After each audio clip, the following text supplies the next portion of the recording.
आप सभी को मेरा नमस्कार। आज का हमारा विषय है characteristics of a good tax system. एक अच्छी कर प्रणाली के गुण, एक अच्छी कर प्रणाली की विशेषताएं। ज़्यादातर तो ये समझा जाता है कि एक ऐसी कर प्रणाली की कल्पना करना जो करारोपण के सिद्धांतों के अनुरूप हो प्राय असंभव है। एक ऐसा टैक्स सिस्टम डेवलप करना जो सभी के सभी प्रिंसिपल्स को फॉलो करे टैक्सेशन के, ये असंभव है। व्यवहारिक जगत में ये पॉसिबल नहीं है, क्योंकि कोई ना कोई कर दोषों से युक्त है। चूंकि कर लगाने में लोगों को त्याग का सामना करना पड़ता है, इसलिए कुछ ना कुछ असंतोष तो हमें अवश्य ही रहता है। एक फिलोसोफर है एडमंड बर्ग, उन्होंने तो ये भी कहा है कि कर लगाना और लोगों को प्रसन्न रखना इस प्रकार कठिन है जिस प्रकार मोहब्बत करना और बुद्धिमान होना। अतः जब न तो कोई कर पूर्ण रूप से अच्छा है न कोई कर पूर्ण रूप से खराब है, इसलिए संपूर्ण कर प्रणाली को पृथक पृथक न लेकर एकीकृत रूप से देखना चाहिए, जिससे कर भार का न्यायोचित वितरण हो, उत्पादन को प्रोत्साहन मिले, रोजगार बढ़े, सरकार को पर्याप्त आय हो, लोगों को न्यूनतम त्याग का सामना करना पड़े। विभिन्न विचारक एक अच्छी कर प्रणाली को निम्न कसौटियों पर रखते हैं। आइए देखते हैं कौन कौन सी ऐसी कसौटियां हैं।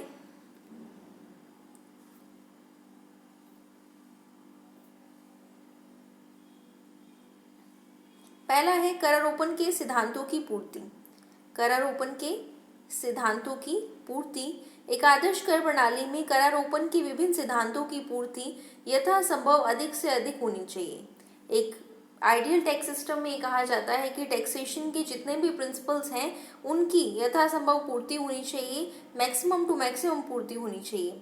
उनमें समानता, निश्चितता, सुविधा। मैंने जब आपको टैक्सेशन के प्रिंसिपल्स पढ़ाए थे तो एडम स्मिथ के प्रिंसिपल्स और अन्य सिद्धांत के बारे में बताया था। तो उनमें समानता, निश्चितता, सुविधा, मितव्ययता, पर्याप्तता, उत्पादकता, सरलता, एकरूपता गुण आवश्यक होना चाहिए। कर आधार विस्तृत होना चाहिए।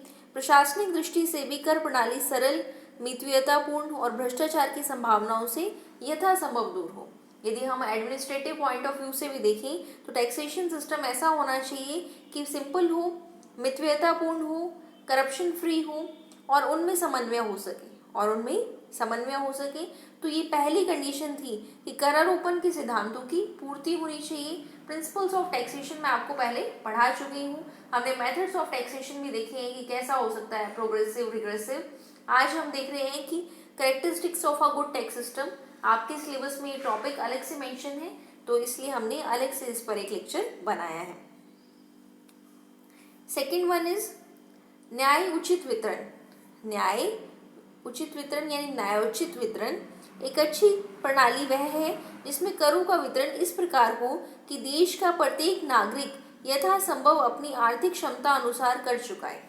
अब इन्होंने कहा है कि एक टैक्सेशन सिस्टम तब अच्छा होगा जब जिसकी जितनी क्षमता है टैक्स चुकाने की वो उतनी ही अमाउंट में टैक्स चुकाए। देश में आर्थिक विषमता की कमी हो, देश में इकोनॉमिक डिस्पैरिटीज जो हैं वो कम से कम हो, आर्थिक विषमता की कमी हो। इसलिए एक प्रगतिशील कर प्रणाली को उचित माना जाता है। इसलिए हम कहते हैं कि जो प्रोग्रेसिव टैक्स सिस्टम है वो बहुत ही अच्छा टैक्स सिस्टम है। इसमें न केवल अधिक राजस्व प्राप्त होता है बल्कि समाजवादी अर्थव्यवस्था के मूल उद्देश्य आर्थिक विषमता में कमी की पूर्ति संभव होती है।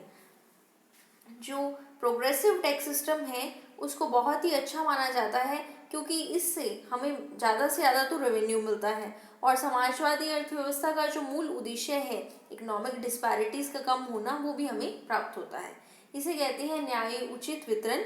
न्यायोचित वितरण कि कर ऐसा हो जिसमें इकोनॉमिक डिस्पैरिटीज कम हो और लोग अपनी क्षमता के अनुसार कर चुकाएं। अगर 10 लाख है इनकम तो 10 लाख के हिसाब से कर चुकाएं, और अगर 100 रुपये इनकम है तो 100 रुपये के हिसाब से कर चुकाएं। ये था second point, characteristics of a good tax system का।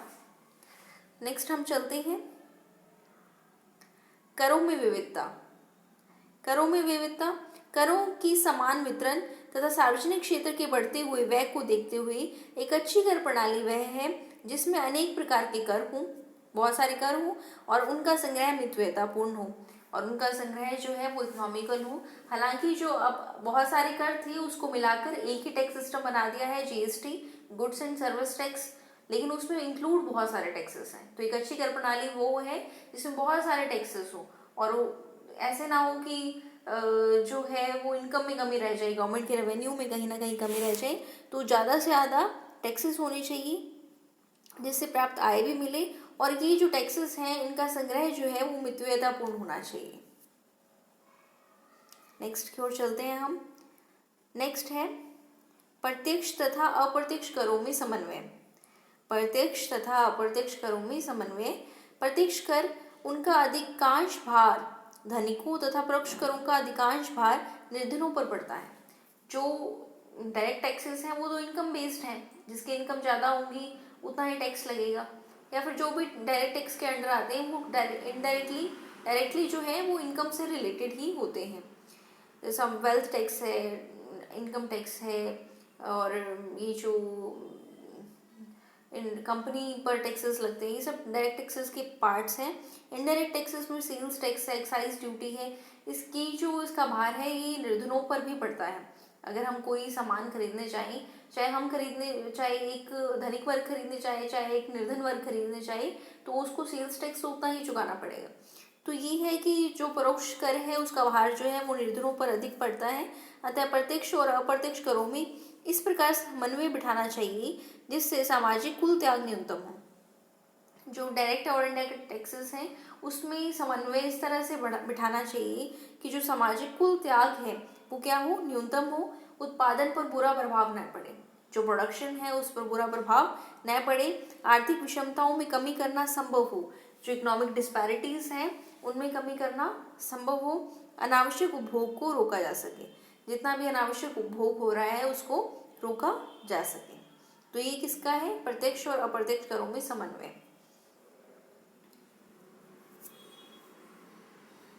नेक्स्ट है कर में चोरी की कम से कम संभावना। करों में चोरी की कम से कम संभावना। एक अच्छी कर प्रणाली वह मानी जाती है जिसमें कर चोरी की गुंजाइश न्यूनतम हो। जो जितना भी टैक्स का चोरी हो सकता है उसकी पॉसिबिलिटीज जो हैं वो न्यूनतम हो। अतः कर प्रणाली में विभिन्न करों में समूची समन्वय और सामंजस्य बिठाया जाना चाहिए। अतः जो टैक्स सिस्टम है उसमें जितने भी टैक्सेस हैं उसमें उचित सामंजस्य होना चाहिए और समन्वय होना चाहिए ताकि कर वंचना की प्रवृत्ति को रोका जा सके, जिससे जो टैक्सेस की चोरी हो रही है उसकी प्रवृत्ति को रोका जा सके, कर आय अधिकाधिक हो सके और टैक्स से जो मिलने वाली इनकम है वो ज़्यादा से ज़्यादा हो सके। ये है करों में चोरी की कम से कम संभावना। तो हमने अभी तक 5 पॉइंट पढ़ लिए हैं। पहला पॉइंट, करारोपण के सिद्धांतों की पूर्ति होनी चाहिए। दूसरा पॉइंट, न्यायोचित वितरण होना चाहिए। तीसरा, करों में विविधता होनी चाहिए। प्रत्यक्ष तथा अप्रत्यक्ष करों में समन्वय होना चाहिए। फिफ्थ है, करों में चोरी की कम से कम संभावना होनी चाहिए। नेक्स्ट पॉइंट की ओर चलते हैं हम। अधिकतम सामाजिक लाभ। डाल्टन के अनुसार कर की सर्वोत्तम प्रणाली वही है जिसमें अधिकतम लाभ मिले। डाल्टन कहते थे कि कर का जो बहुत बेस्ट प्रणाली, बेस्ट मेथड उसे कहेंगे जिसमें हमें ज़्यादा से ज़्यादा लाभ मिले और बुरे आर्थिक प्रभाव कम से कम हो और जो नेगेटिव इम्पैक्ट है वो कम से कम हो। करारोपण का मुख्य उद्देश्य केवल आय प्राप्त करना ही नहीं, टैक्सेशन का मूल उद्देश्य जो है वो केवल इनकम प्राप्त करना ही नहीं बल्कि संपूर्ण अर्थव्यवस्था पर अच्छे प्रभाव भी अपेक्षित हैं। अतः एक अच्छी कर प्रणाली वह है जिसमें कुल सामाजिक त्याग न्यूनतम हो, उत्पादन तथा वितरण पर अच्छा प्रभाव पड़े, अधिकतम सामाजिक लाभ का लक्ष्य पूरा हो सके। तो अब हमने देखा कि characteristics of a good tax system. वैसे तो characteristic of a good tax system possible नहीं है व्यवहारिक जगत में, क्योंकि हर टैक्स में कोई ना कोई बुराई ढूंढ ही लेते हैं। कोई भी टैक्स ऐसा नहीं है जो दोष मुक्त हो, क्योंकि टैक्सेशन से जनता को त्याग करना पड़ता है, इसलिए कहीं ना कहीं असंतोष अवश्य रहता है। और फिर हमने देखा कि कौन से ऐसे पॉइंट हैं जो विचारकों ने माने हैं कि अगर ये सब हो तो टैक्स कहेंगे हम कि गुड है, टैक्स सिस्टम जो है वो गुड है।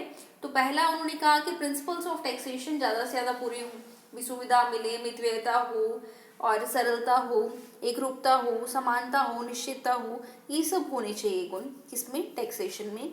न्यायोचित वितरण हो, ऐसे ना हो कि करों का वितरण इस प्रकार हो कि देश की जो प्रत्येक नागरिक है उसको अपनी आर्थिक क्षमता के अनुसार कर चुकाने की फ्रीडम हो। थर्ड में हमने पढ़ा कि टैक्स जो है अलग अलग टाइप्स के होने चाहिए, जिससे कर संग्रह भी ज़्यादा से ज़्यादा हो सके, इनकम मिल सके अच्छी सरकार को। प्रत्यक्ष और अप्रत्यक्ष करों में समन्वयता होनी चाहिए, इससे कुल सामाजिक त्याग जो है वो न्यूनतम हो और उत्पादन पर भी बुरा प्रभाव न पड़े। जो टैक्स की चोरी है उसकी कम से कम संभावना होना चाहिए, ऐसे ना हो टैक्स की चोरी ज़्यादा हो। अधिकतम सामाजिक लाभ, कर की सर्वोत्तम प्रणाली वही है जिसमें सामाजिक लाभ मिले, सामाजिक लाभ ज़्यादा से ज़्यादा मिले और बुरे आर्थिक प्रभाव कम से कम हो। करारोपण का मूल उद्देश्य केवल आय प्राप्त करना ही नहीं होता, परंतु संपूर्ण अर्थव्यवस्था पर अच्छे प्रभाव भी अपेक्षित हैं। सामाजिक त्याग न्यूनतम हो और सामाजिक लाभ अधिकतम हो। ये है करारोपण की विशेषताएं कि एक अच्छी कर प्रणाली में क्या। आशा है आप सभी इस वीडियो से लाभान्वित होंगी। धन्यवाद।